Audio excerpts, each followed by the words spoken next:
Welcome to the Sunriver Anglers Fly Tying Corner, where each month we bring you a new fly pattern to give a try to on our Central Oregon lakes and rivers. In addition to showing you how to tie each pattern, I'll feature fishing technique tips and tricks,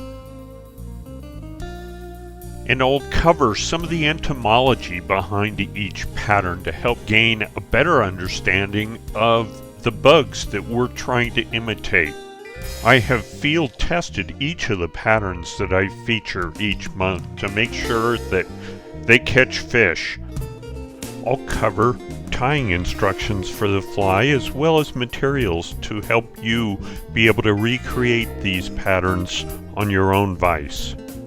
For this month's pattern, I'm going to tie an Elk Hair Caddis, and I use the term Elk Hair Caddis a little loosely because I'm not actually using elk hair in this. I'm using some deer hair, but more on that to come. This particular pattern that I'm tying today is one I use on the Crooked River for the Mother's Day hatch in May, and on the Fall River when our caddis are hatching. I've tied this in an olive, but you can tie this in many different colors to imitate the local caddis as they hatch. There are numerous species and numerous colors, so don't be limited to this particular color set. You can do this in any form or fashion. So let's summarize the materials I'm going to use on this pattern. As we tie the fly, I'll introduce each of the materials in greater detail. So let's get started tying this pattern. I'm going to first introduce the first two materials. For a hook, I'm going to use a Firehole 609 in size 14. This is a competition barbless hook.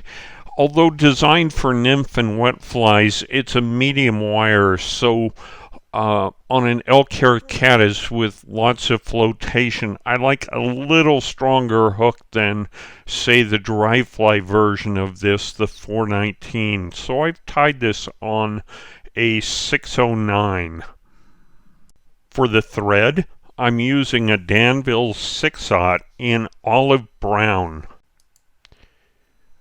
I'm going to attach my thread right at the point at which I want to ultimately attach the wing. I start this fly off by setting proportions, and I'll wind a base of thread, and then I'm going to go ahead and attach the rib or the wire to this fly. For the rib on this fly, I've used ultra wire in SM or small, and the color is olive.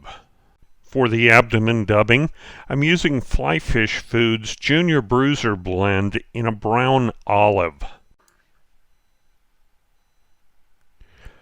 So I'm going to take a grouping of dubbing and I'm going to spin it very tightly on the thread with just the tips.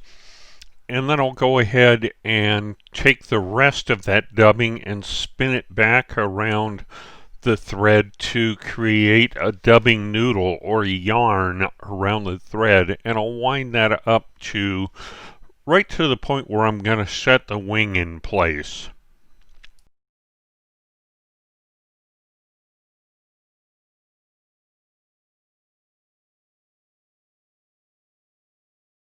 For the hackle, I'm using a whiting dry fly saddle, midge saddle, and this is in a grizzly dyed dun. I've prepared this hackle by stripping a few barbs off the stem, and I'll go ahead and tie that in right in front of that dubbing, right at the thorax of this fly. And I'll go ahead and begin winding it and palmering the hackle all the way back to the tail set position. And once I've done that, I'm going to use the wire that's been hanging off the back of the hook to capture that feather and then counter wrap it all the way up forward to give that hackle some strength and durability on this pattern. Now you'll note I used a whiting midge saddle on a size 14. This is really about a size 18 hackle. I've significantly undersized it, as I want that hackle to be roughly about the same as the gape of the hook. On a normal fly we'd go a gape and a half, but on this one I like to make that hackle smaller, and so I'll use a whiting midge saddle. And lastly, for the wing, I'm using a natural deer hair instead of elk hair. This hair will flare just about the right amount for an Elk Hair Caddis.